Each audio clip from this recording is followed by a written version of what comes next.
Starting today, my mom's moving in with us, my husband announced right in the middle of our anniversary party. You'll adjust. I always do, his mother added with a smug little smile, staring me down across the room. Her grin vanished the second I stood up, pulled a stack of papers from my bag, and said, "If this is a celebration, then everyone here deserves to see what I brought," and the whole room went silent before I even turned the first page. I was ready to celebrate 5 years of marriage, but what I got instead was a public ambush, a betrayal that cut so deep I realized I had to choose, myself or a marriage where I was slowly disappearing. And in that moment, as my mother-in-law's smug smile twisted into disbelief, I knew exactly what I had to do. My name is Alara Vance, and at 34, I never imagined my 5th wedding anniversary would be the night I dropped a bombshell on my husband, Leo. We were supposed to be celebrating our love story, not dealing with his mother Beatrice's triumphant face as he announced, "Double celebration today. Mom's moving in with us." The room fell silent. Beatrice turned to me, her eyes glinting with that familiar, condescending satisfaction. "You'll adjust, dear." "I always do." She smirked, looking straight into my eyes. But her grin vanished when I just smiled back, pulled a document from my purse, and said, "Well, so do I. I've always been someone who plans ahead. It's probably why I excelled as an architectural designer, creating spaces where every detail matters." That attention to detail extended to my personal life, too. I had a 5-year plan, a 10-year plan, and dreams that stretched far beyond. Meeting Leo wasn't in any of those plans, but sometimes life gives you something better than what you imagined. We met at a charity gala 7 years ago.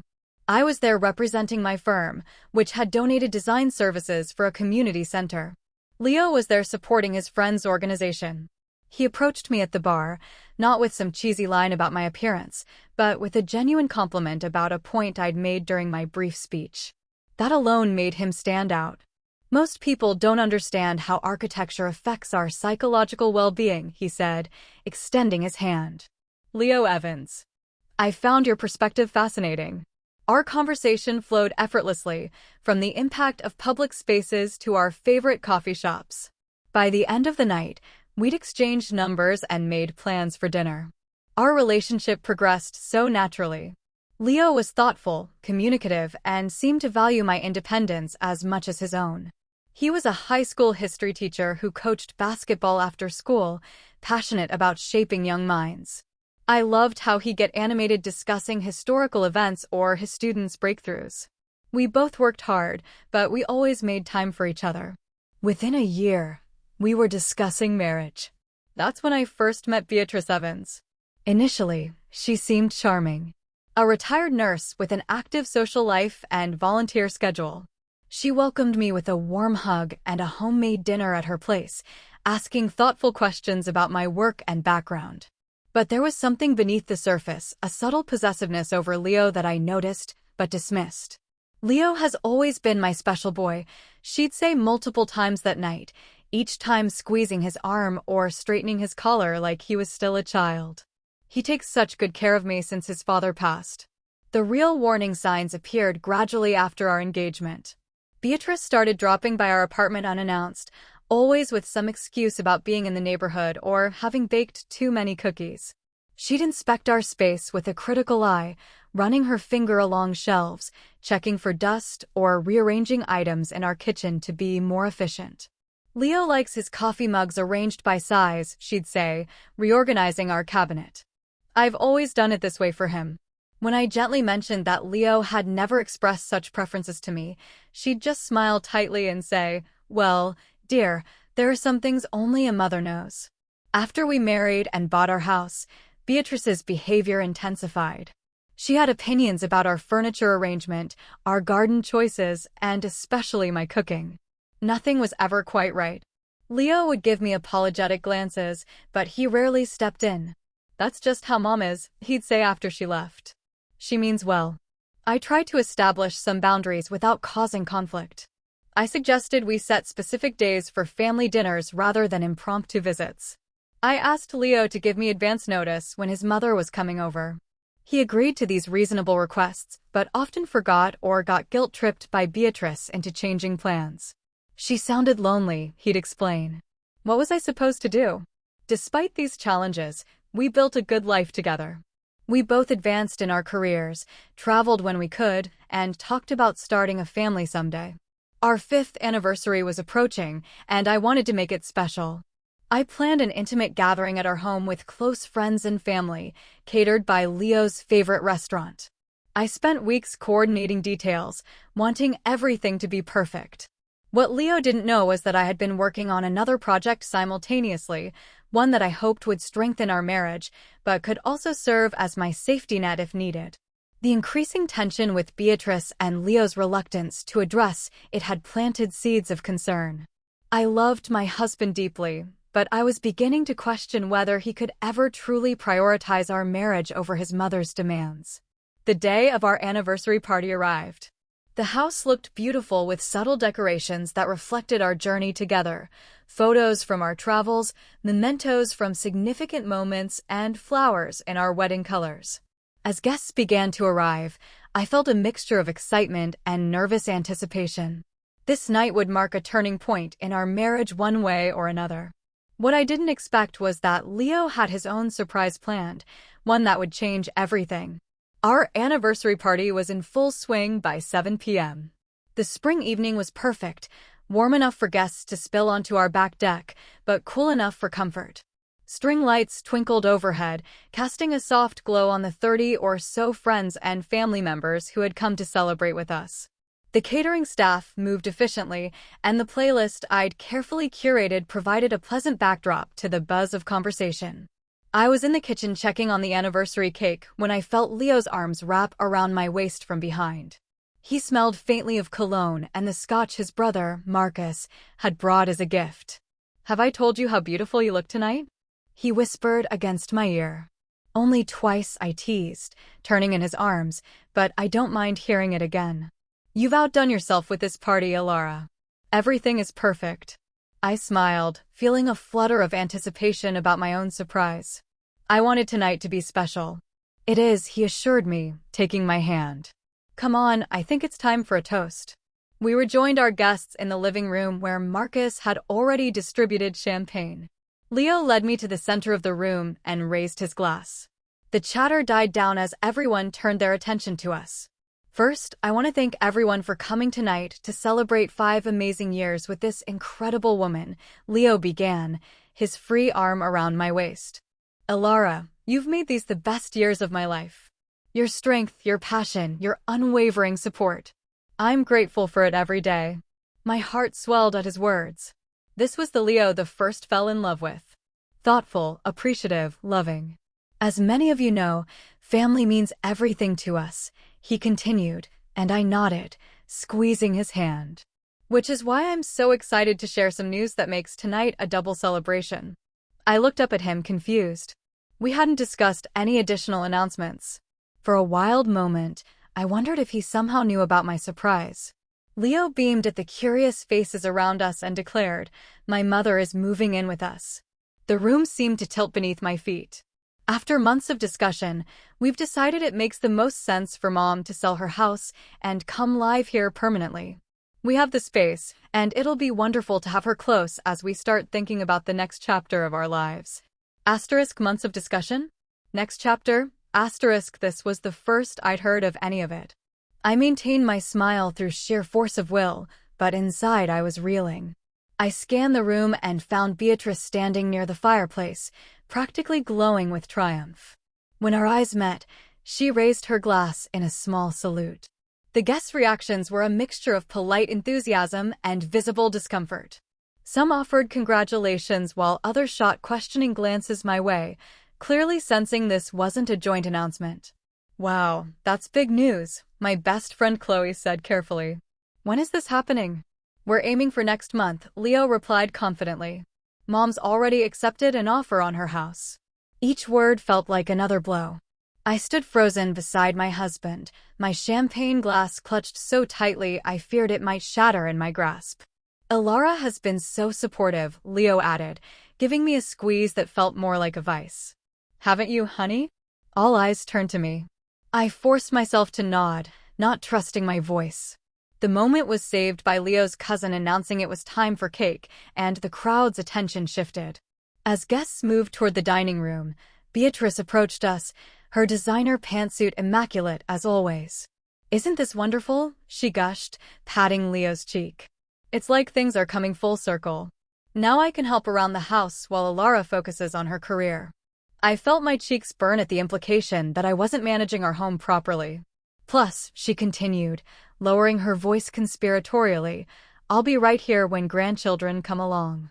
Heaven knows you'll need the help with your work schedule." Before I could respond, she turned to me with that familiar, condescending smile. "You'll adjust, dear." "I always do," she said, her eyes holding mine in a silent challenge. In that moment, I flashed back to a conversation Leo and I had just 3 months earlier. We'd been discussing our future plans over dinner when I broached the subject of his mother. "Your mom mentioned again today that she's thinking of downsizing," I'd said carefully. She hinted at moving closer to us. Leo had shaken his head firmly. "Don't worry about that. Mom talks about moving every few years, but never does anything about it. She's too attached to her house and her friends. Besides, I wouldn't want her living with us. That would be too much." The memory of his reassurance made the betrayal cut even deeper. As I stood in our living room watching Beatrice bask in her victory, something shifted inside me. The document in my purse, which I'd planned to present as a symbol of our future together, now represented something entirely different. I watched Beatrice walk away, her hand possessively on Leo's arm as she steered him toward other guests. My initial shock was crystallizing into an iron resolve. I wouldn't cause a scene at our anniversary party, but I wouldn't sit quietly and accept this ambush either. The time for accommodation was over. I reached for my purse, feeling the weight of the folder inside. My surprise had just taken on new significance, and I intended to use it.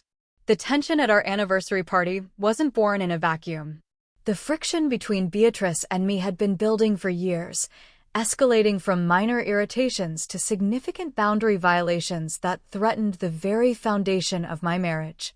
6 months after Leo and I got married, I came home from work one day to find our living room completely rearranged. The sofa faced a different wall, the coffee table had been moved, and our reading chair was now positioned by the window. I stood in the doorway, disoriented in my own home. Surprise! Beatrice emerged from the kitchen, wiping her hands on a dish towel. I let myself in with the spare key Leo gave me. "Doesn't the room flow better now? It was so closed off before." I struggled to keep my voice even. "Beatrice, I appreciate your effort, but we had the furniture arranged that way for a reason. The previous layout worked better for how we used the space." Her smile dimmed slightly. "Well, give this a try. Leo always trusted my eye for design when he was growing up. You two can always move it back if you really don't like it," she added, though her tone suggested she expected no such thing. When Leo came home, he seemed pleased. "Mom's always had a knack for making spaces feel bigger," he commented, oblivious to my discomfort. That night, I brought up the issue of his mother having a key.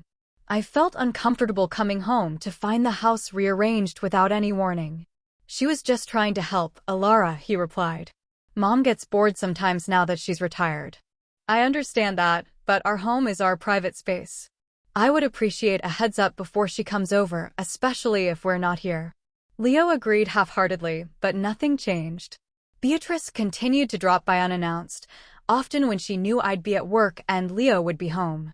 I'd return to find little things altered, kitchen cabinets reorganized, new decorative items appearing, or my carefully curated bookshelves rearranged by color rather than subject. As my career advanced and I took on more responsibility, Beatrice's comments about my professional ambitions grew increasingly barbed. "It must be nice for Leo to have leftover takeout 3 nights a week," she remarked after spotting containers in our refrigerator. When his father was working long hours, I still managed to put a home-cooked meal on the table every night. Another time, when I mentioned being considered for a promotion that would involve some travel, she shook her head sympathetically. "I don't know how that would work with starting a family. Leo has always wanted children. You know, he was such a natural with his younger cousins." The implication was always the same. My career was selfish, an impediment to what she believed a wife should prioritize. The criticism extended beyond my professional life. Beatrice had opinions on everything from how I loaded the dishwasher to the way I folded Leo's shirts. He prefers them folded this way, she'd say, refolding laundry I just put away. I've always done it like this. Family gatherings became exercises in restraint. At Thanksgiving dinner with Leo's extended family, I shared news about a sustainable housing project my firm had recently completed. "That's nice, dear," Beatrice interrupted, patting my hand dismissively before turning to the table. "But the real excitement is that Leo's basketball team is heading to regionals this year. Tell everyone about that, honey." I watched my husband launch into a story about his team, his mother beaming beside him. My accomplishment was forgotten, deemed less important than his. It was a pattern that repeated at every family event. My voice minimized, my achievements diminished. The holidays were particularly difficult. During our second Christmas, Beatrice surprised us by arriving 3 days before Christmas Eve, suitcases in tow. "I thought I'd come early to help with the preparations," she announced, already hanging her coat in our entryway. "I'll be staying until New Year's. I brought all my special recipes." We had planned a quiet Christmas, just the two of us, before visiting family on Christmas Day. Those plans evaporated as Beatrice took over our kitchen and invited additional family members without consulting us. When I tried to discuss the issue with Leo later, he dismissed my concerns. "It's Christmas, Alara. Family is important this time of year. Mom just wants to make it special for us." "But we had plans of our own," I insisted. "I feel like our wishes don't matter." "You're overreacting," he replied. "It's not a big deal to adjust our plans a little." But it wasn't just a little. It was a constant adjustment, always in Beatrice's favor, never in mine. Perhaps the most hurtful incident occurred during a family reunion last summer. Leo's cousins were discussing their favorite family traditions, and I mentioned how much I enjoyed our new tradition of Sunday morning hikes.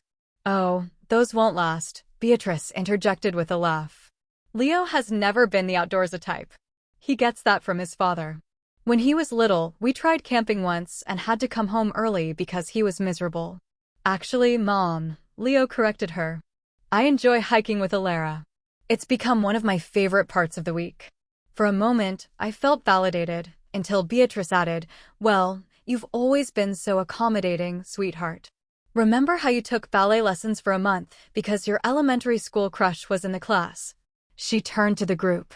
"He hated every minute, but wouldn't admit it." Everyone laughed, and the implication was clear. Leo was only hiking to please me, just as he had only done ballet to please his childhood crush. My husband's genuine enjoyment of our time together was reduced to another example of his accommodating nature. Later that evening, I overheard a conversation that would become the breaking point. I was bringing dessert plates to the kitchen when I heard Beatrice's voice from the patio. "I'm worried about Leo," she was saying to his aunt. "Alara is so focused on her career. She works such long hours, and their house shows it.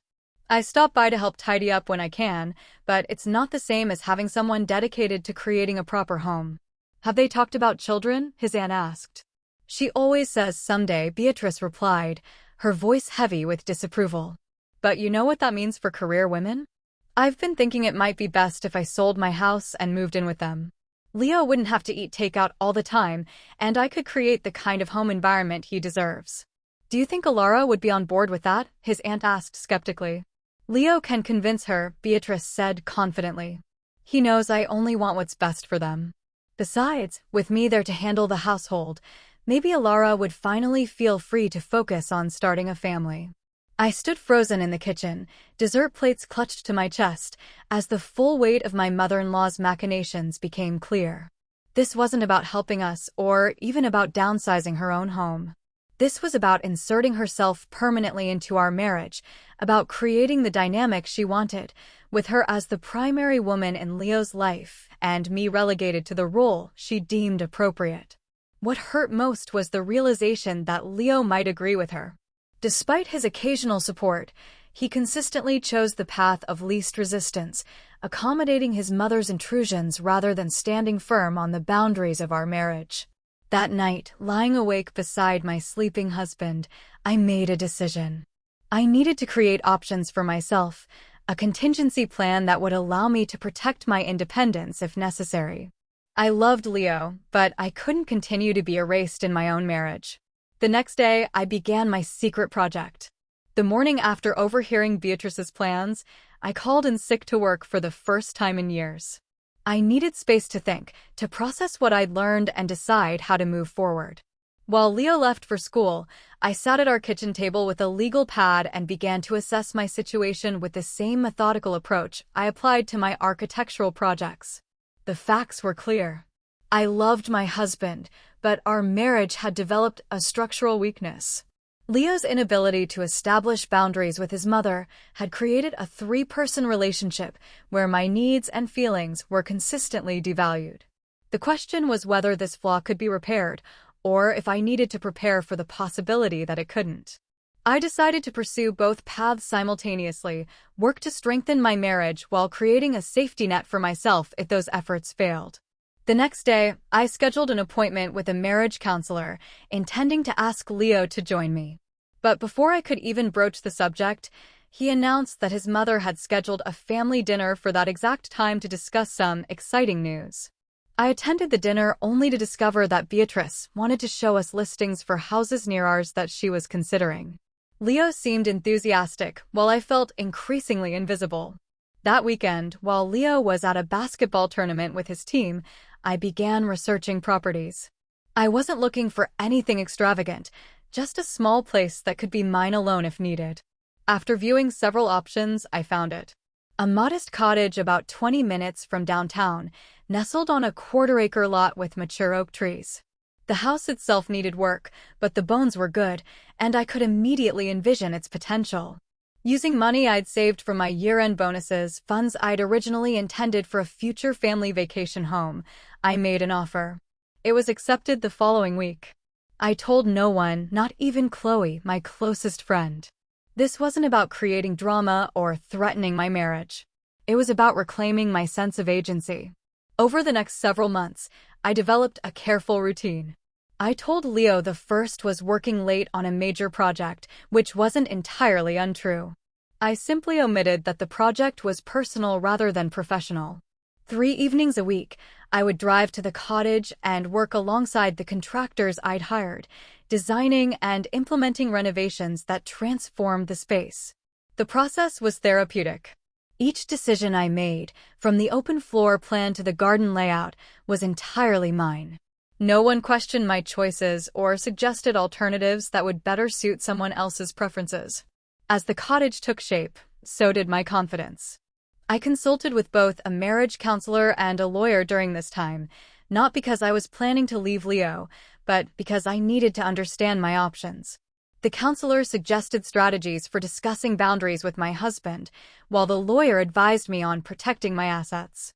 Many women find themselves trapped in unhealthy situations because they didn't create an exit strategy, the lawyer told me.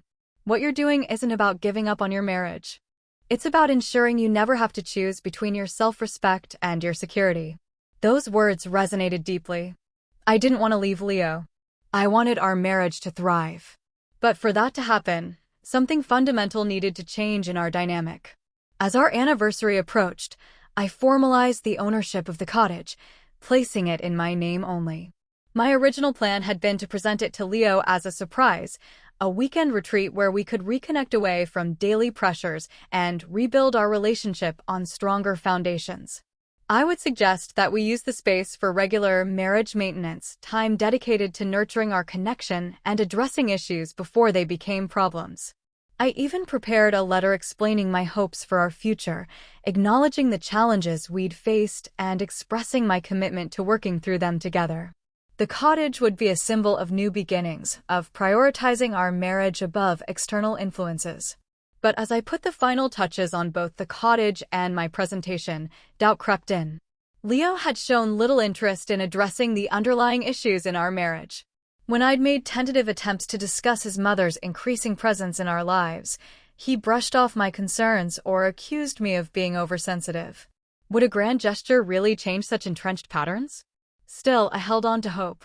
Our 5th anniversary seemed like the perfect opportunity for a reset, a moment to remember why we'd chosen each other and recommit to that choice.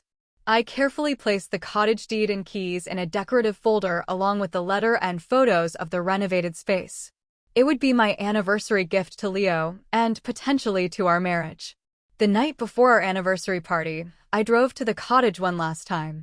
I walked through the rooms, appreciating how the space reflected my vision. The open kitchen with its butcher block countertops, the reading nook with built-in bookshelves, the small office where I could work when needed.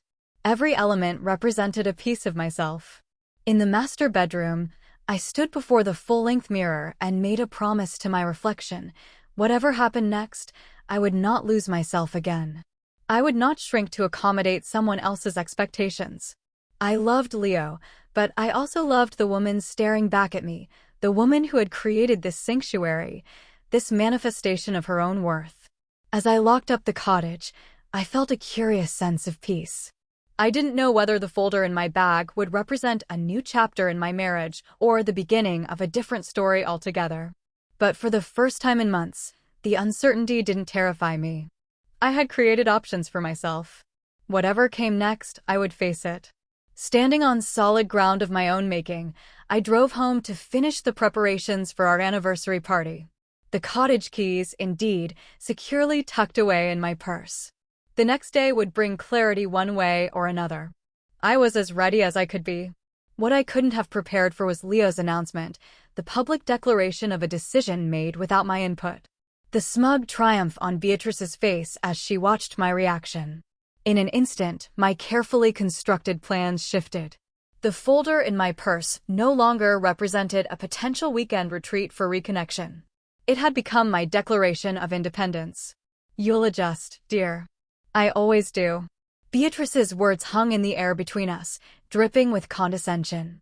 The party continued around us, guests pretending not to notice the tension as they moved toward the dining room for cake. Leo had already been pulled into a conversation with his uncle, leaving me standing alone with his mother. I took a slow, deliberate breath, feeling the weight of my purse against my side. The folder inside suddenly seemed to burn through the leather, demanding to be revealed. This wasn't how I'd planned to present my surprise, but plans had clearly changed. "Actually, Beatrice," I said, my voice steady despite the adrenaline coursing through me. "I think we need to finish this conversation with Leo present."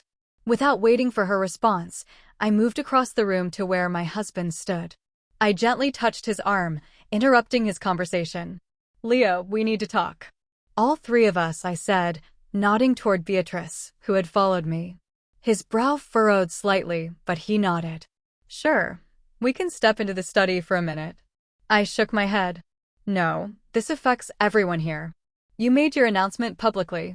I think it's appropriate that mine is public too." Confusion flashed across his face, but before he could question me, I turned to address our guests. I tapped a fork against my champagne glass until the room quieted. "Thank you all for coming to celebrate with us tonight," I began, my heart pounding, but my voice clear. "As Leo mentioned, we apparently have a double celebration happening. His mother moving in with us is certainly unexpected news to me." A murmur rippled through the room. Leo stepped closer, concern evident in his expression. "Alara, what are you doing?" I continued as if he hadn't spoken. "Since tonight seems to be the night for surprises, I'd like to share one of my own." I reached into my purse and pulled out the folder containing the deed to my cottage. The cream-colored paper felt substantial in my hands, a physical manifestation of the boundaries I was finally asserting. "For the past 4 months, I've been working on a special project," I explained, opening the folder. "I purchased and renovated a small property near Oakwood Hills." I removed the first photo and held it up, a charming exterior shot of the cottage with its freshly painted sage green door and window boxes filled with flowers. "It's a beautiful space, completely designed to my specifications. No compromises, no adjustments to accommodate anyone else's preferences. Just mine." Leo stared at the photo, confusion evident on his face. "I don't understand. You bought a house without telling me?" "Yes," I replied simply. "Just as you arranged for your mother to move into our home without consulting me." His face flushed. "That's different. She's family. So am I, Leo." Or at least I thought I was. I turned back to our guests who were watching with a mixture of discomfort and fascination. In light of tonight's announcement, I'd like to make one of my own. Beatrice is indeed welcome to move in with Leo, and I'll be moving to my new place. The silence that followed was absolute. Beatrice's face had transformed from smug superiority to shocked disbelief. Leo looked as though I'd physically struck him. "You can't be serious," he finally managed. "I've never been more serious about anything in my life," I replied, extracting the deed from the folder. "This house is mine, not ours, mine star. I paid for it with my own savings, and it's titled solely in my name." I handed him the document, watching as he scanned it, reality slowly sinking in. "I don't understand," he repeated. "Why would you do this? If you were unhappy, why didn't you say something?" The question was so absurd that a small, incredulous laugh escaped me. "I have been saying something, Leo, for years. You just haven't been listening." Our guests began to drift toward the front door, murmuring awkward goodbyes. Within minutes, only close family remained: Leo's brother Marcus and his wife, Leo's sister Sophie, and of course Beatrice, who had recovered enough from her shock to find her voice. "This is ridiculous," she declared, reaching for the deed in Leo's hands. "You can't possibly expect us to take this seriously. You're having a tantrum because you didn't get your way." I intercepted her hand before she could grab the document. "That's exactly the problem, Beatrice. You've never taken me seriously. Neither of you have." I looked pointedly at Leo. "Every boundary I've tried to establish has been dismissed as an overreaction or an inconvenience." Marcus cleared his throat uncomfortably. "Maybe we should give you two some privacy to discuss this." "No need," I said calmly. "The party's over anyway. Thank you all for coming." It was a clear dismissal. Sophie gave me a quick, surprisingly sympathetic hug before ushering her reluctant brother toward the door. Marcus followed with his wife, leaving just the three of us, me, Leo, and Beatrice, standing in our decorated living room, anniversary balloons still bobbing cheerfully against the ceiling. As the front door closed behind the last guests, Beatrice's composure cracked completely. "How dare you humiliate my son like this?" she hissed. "After everything he's done for you, this is how you repay his generosity, by embarrassing him in front of everyone we know." "Mom," Leo started, but I cut him off. "Generosity," I repeated. "Is that what we're calling it when someone makes unilateral decisions that affect both partners in a marriage? When they consistently prioritize their mother's wishes over their wife's feelings? That's an interesting definition of generosity, Beatrice." "You've always been selfish," she spat. "Always putting your career first, neglecting your home, neglecting Leo's needs." "And what exactly are Leo's needs?" I asked, turning to my husband. "Because from where I stand, the only needs being prioritized in this marriage are yours, Beatrice." Leo looked between us, conflict evident on his face. "Alara, you're overreacting. I should have discussed Mom moving in with you first." "I admit that. But buying a separate house, that's extreme." "Is it?" I asked quietly. "Let me ask you something, Leo. When exactly did you and your mother begin these months of discussion about her moving in? Because 3 months ago, you explicitly told me it would never happen." He had the grace to look uncomfortable. "Things changed. Her house sold faster than expected, and her house wasn't even on the market 3 months ago," I interrupted. "You lied to me, Leo. You knew how I would react, so you and your mother made plans behind my back. And then you ambushed me with the decision at our anniversary party, in front of everyone we know. If anyone's behavior is extreme here, it's yours." Beatrice stepped between us, literally inserting herself into our conversation. "Leo was just trying to spare your feelings. He knows how difficult you can be about these things." "Stop speaking for my husband," I said firmly. "That's part of the problem. You're constantly inserting yourself between us, and he lets you." "Don't talk to my mother that way," Leo snapped. "And there it is," I said softly. "You'll defend her immediately. But where's that same defense when she undermines me? When she criticizes our home, my cooking, my career? When she shows up unannounced or rearranges our furniture without permission? You've never once taken my side in those conflicts." The truth of my words seemed to register, because Leo's anger deflated slightly. "That's not fair, Alara, is it?" I picked up the photo of my cottage and looked at it before returning my gaze to my husband. I bought this place because I needed something that was just mine, something that couldn't be invaded or altered or criticized. I needed a space where I felt valued and respected because I haven't felt that way in our marriage for a long time. So, this is an ultimatum, he asked. Either my mother doesn't move in or you leave? I shook my head. This isn't an ultimatum, Leo. It's a boundary. I'm no longer willing to be the third wheel in my own marriage. You have a choice to make, but so do I. And I choose not to live in an environment where I'm constantly dismissed and devalued. I gathered the deed and photos, returning them to my purse. Then I picked up an overnight bag I'd packed that morning, another part of my contingency plan, and headed for the door. Where are you going? Leo asked, panic finally entering his voice. To my cottage, I replied simply. I think we all need some space to consider what happens next. As I opened the front door, I heard Beatrice's voice behind me. This is ridiculous, Leo. She's bluffing. She'll be back tomorrow once she calms down. I didn't hear my husband's response. I closed the door behind me, walked to my car, and drove away from the home that had ceased to feel like mine long ago. The cottage welcomed me with quiet solitude. I dropped my overnight bag in the entryway and moved through the rooms, turning on lamps as I went. The soft lighting cast a warm glow over the spaces I had so carefully designed. For the first time that evening, I felt like I could breathe properly. I kicked off my heels and curled up on the window seat in the living room, gazing out at the moonlit garden. My phone had been buzzing almost continuously since I left, messages from Leo, from Chloe, from other friends who had witnessed the evening's drama. I wasn't ready to respond to any of them. Instead, I sat in the silence, allowing myself to feel the full weight of what had just happened. There was sadness, certainly grief for the marriage I had thought we had and for the future we had planned together. But beneath the sadness was something unexpected, relief. After years of compromise that felt increasingly one-sided, I had finally stood up for myself.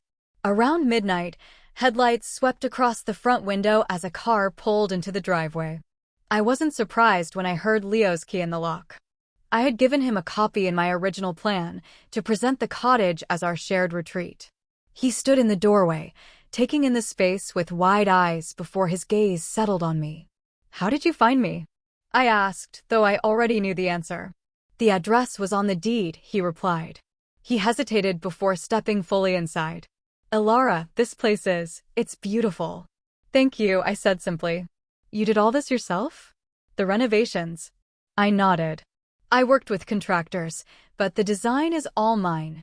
He moved slowly through the open-concept living area, taking in the details, the built-in bookshelves, the exposed beams, the kitchen with its farmhouse sink and butcher block counters. This must have taken months, he said finally. For months, I confirmed. 3 evenings a week, plus weekends when you were coaching. Understanding dawned on his face. The late nights at work, the weekend meetings, you were here. Yes. He sank onto the sofa across from my window seat, looking suddenly exhausted. Why didn't you tell me? Would you have listened? I asked gently.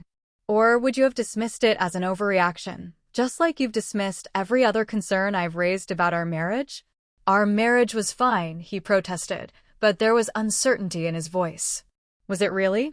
Because from where I stand, our marriage has been slowly eroding for years.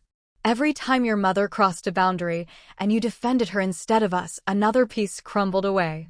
You're exaggerating. Mom can be difficult sometimes, but she rearranged our furniture when we weren't home, Leo. She criticized my cooking, my housekeeping, my career choices. She showed up unannounced and expected to be accommodated no matter what plans we had. And you never, not once, stood up to her. She's my mother, he said, as if that explained everything.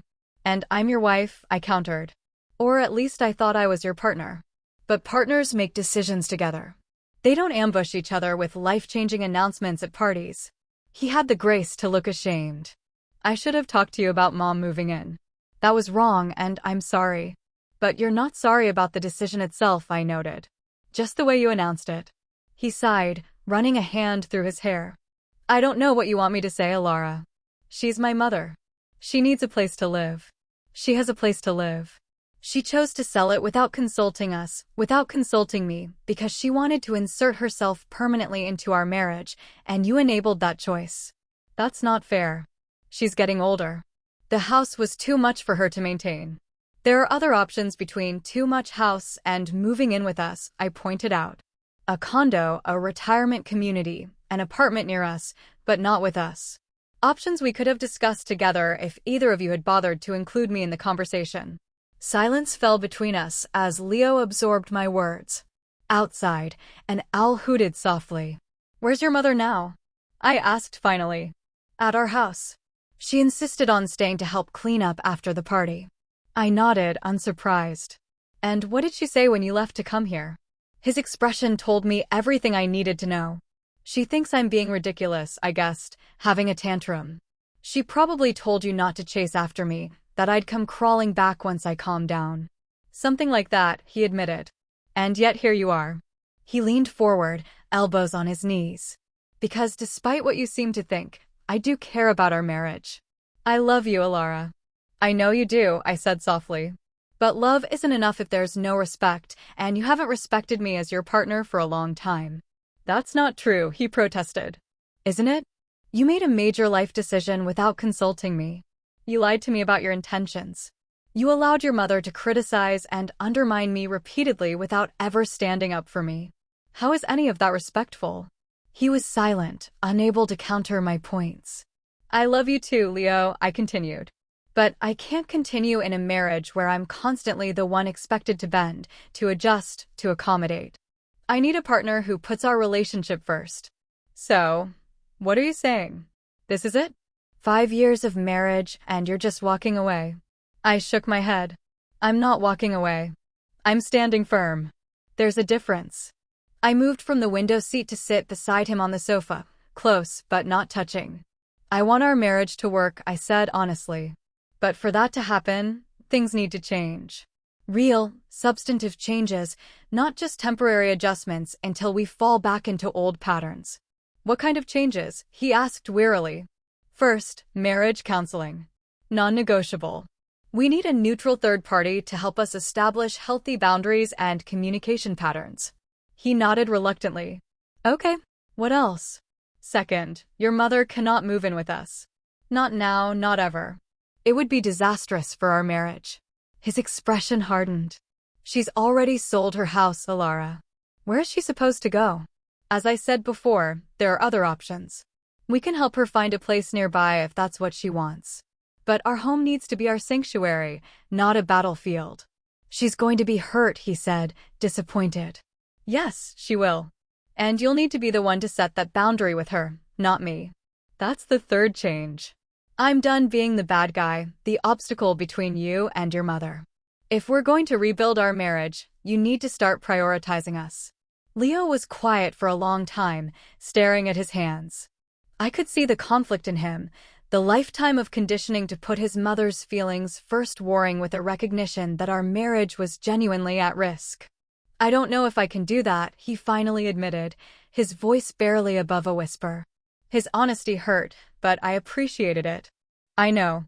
That's why I bought this place. I needed to create options for myself in case you couldn't or wouldn't choose our marriage." "So, what happens now?" he asked. "Now, we take some time. I'm going to stay here for a while and you should go home. Talk to your mother. Think about what you want and what you're willing to do to save our marriage. If you decide you want to try, my first 2 conditions stand: counseling and your mother finding her own place.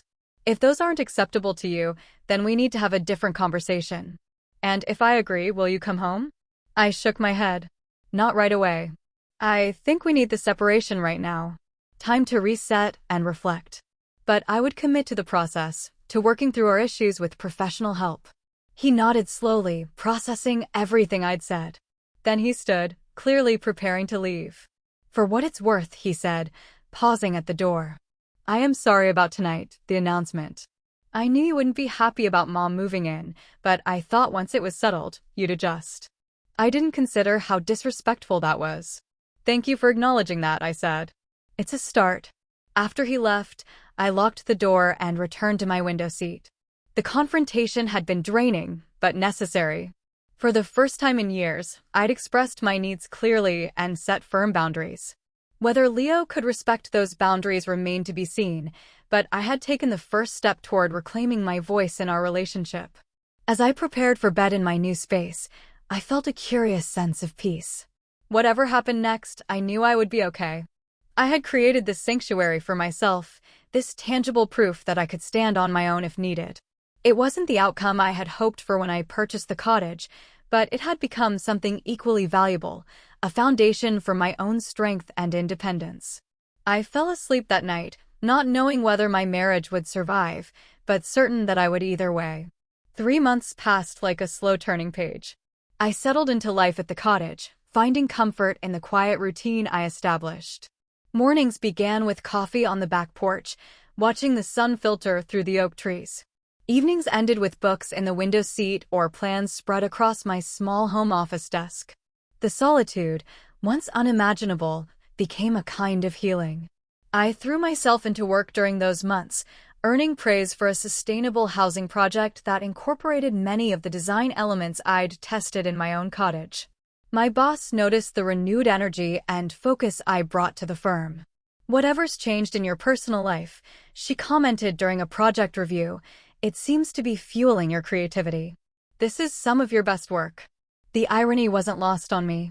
By stepping away from a situation that had diminished me, I had reclaimed parts of myself that had been slowly eroding: my confidence, my creative vision, my voice. Leo and I maintained careful contact during our separation. Weekly coffee meetings in neutral locations where we discussed practical matters and, gradually, deeper issues. The first few meetings were strained, filled with awkward silences and careful politeness. But as weeks passed, something shifted. After my ultimatum that night at the cottage, Leo had returned home to find Beatrice rearranging our bedroom furniture to make space for her vanity. According to him, seeing her moving our personal items without permission, something she'd done countless times before, suddenly looked different through the lens of our conversation. I asked her to stop, he told me during our third coffee meeting. She acted like I was being ridiculous, said she was just trying to help. For the first time, I could see what you'd been talking about all these years. That small recognition represented a significant breakthrough. It led to Leo's reluctant but genuine agreement to try marriage counseling. We began sessions with Dr. Hayes, a therapist specializing in family boundaries. In our first session, Leo admitted, "I've always taken the path of least resistance with my mother. It was easier to let Alara adjust than to challenge Mom's behavior." "And how has that strategy worked for your marriage?" Dr. Hayes asked. Leo looked at me, really looked at me perhaps for the first time in years. "It hasn't," he acknowledged. "I've been avoiding short-term discomfort at the cost of long-term damage." Those counseling sessions became sacred space, the only place where we could safely unpack years of accumulated resentments and misunderstandings. We learned to recognize destructive patterns, to communicate needs without accusation, to listen without defensiveness. Progress with Beatrice came more slowly. Her initial reaction to our separation was predictably dramatic: accusations, tears, health complaints that mysteriously intensified whenever Leo mentioned boundaries. She refused to consider alternative living arrangements, insisting that moving in with us had been the plan all along. "She's using the same tactics that have always worked before," I pointed out during a counseling session: emotional manipulation to get what she wants. "I see that now," Leo admitted. "But what am I supposed to do?" "She's already sold her house." Dr. Hayes helped Leo craft a compassionate but firm response. He would help his mother find suitable housing, but she would not be moving in with us. Period. Beatrice's resistance was formidable. She cycled through guilt, anger, martyrdom, and even attempts to recruit other family members to her cause. Leo wavered at times, the lifetime habit of accommodating his mother difficult to break. But when she showed up at our house unannounced one Sunday with a moving truck and boxes, claiming she'd misunderstood the timeline, he finally stood firm. "This isn't happening, Mom," he told her. "I found 3 excellent options for senior living communities." Reluctantly, she agreed to tour them. She eventually selected one that offered independent living apartments with optional social activities, though not without pointing out repeatedly what a sacrifice she was making for Leo's happiness. By the third month of our separation, tangible changes had taken root. Leo and I were communicating more honestly than we had in years. Beatrice had moved into her new apartment, still manipulative, but with less direct access to our daily lives. The cottage had served its purpose as a sanctuary during the storm. But I found myself increasingly ready to consider next steps. On the day of Beatrice's move to the senior community, Leo came to the cottage. I invited him in for the first time since our confrontation 3 months earlier. "It's done," he said, accepting the cup of coffee I offered. "Mom's settled in her new place. She's already joined the community garden club and met a neighbor who plays bridge." "How does it feel?" I asked. He considered the question carefully. "Complicated. Guilty, relieved, proud, sad, all at once. But mostly, I feel like I can breathe again. Like I finally started acting like an adult in my relationship with her." We sat in companionable silence, sipping our coffee. The afternoon sun cast long shadows across the living room floor. "I've been thinking," Leo said finally, "about our future." I nodded, encouraging him to continue. "These past months have been the hardest of my life," he admitted, but also clarifying. "I've realized how much I took you for granted. How I expected you to accommodate everyone else's needs while ignoring your own. I don't want to be that husband anymore." "I've done a lot of thinking, too," I said, "about what I need from our marriage and what I'm willing to give. About whether we can rebuild what's been broken." "And what have you concluded?" he asked, vulnerability evident in his expression. "That I miss you," I said simply. "Not the dynamic we had before. That wasn't healthy for either of us. But I miss my partner, the man I fell in love with. I think he's finding his way back." Leo reached across the table and took my hand. "I'd like to come home," he said softly. "If you're ready." I squeezed his hand, but didn't immediately agree. "I think we need to be careful about next steps. We've made progress, but these patterns were years in the making. They won't be resolved in 3 months. What do you suggest?" "A gradual transition. We continue counseling. You stay over here sometimes. I stay at the house sometimes. We date each other again. Rebuild trust before we fully reunite." He nodded, understanding the wisdom in taking things slowly. "And the cottage?" I looked around at the space I'd created, the sanctuary that had sheltered me during one of the most difficult periods of my life. "I'm keeping it," I said firmly. "Not as an escape hatch, but as a reminder of my independence. Maybe someday it becomes a rental property or a weekend retreat for both of us. But for now, it remains mine." To his credit, Leo didn't argue. "That seems fair. You've created something beautiful here, something that's entirely yours. I wouldn't want you to give that up." We spent that afternoon talking, really talking, about our hopes for the future, the lessons we'd learned during our separation, the boundaries we needed to maintain going forward. It wasn't a magical reconciliation, but it felt like the beginning of something authentic and mutual. 2 weeks later, we celebrated our anniversary again. Not the grand party of 3 months ago, but a quiet dinner for 2 at our favorite restaurant. No audience, no performances, no surprises. Just us. "To new beginnings," Leo toasted, raising his glass to mine. "And hard-earned wisdom," I added. The following weekend, we met at the cottage to discuss renovation plans for our main house. Leo had suggested creating a dedicated office space for me there, acknowledging my need for a professional sanctuary within our shared home. As we sat at the small dining table reviewing floor plans, I realized how far we'd come. 3 months ago, I couldn't imagine a future where Leo would genuinely respect my boundaries. Now, we were collaboratively designing spaces that honored both our needs. "What do you think about converting the guest room?" he asked, sketching a potential layout. "It has the best natural light, and we rarely have overnight guests anyway." "What about your mother?"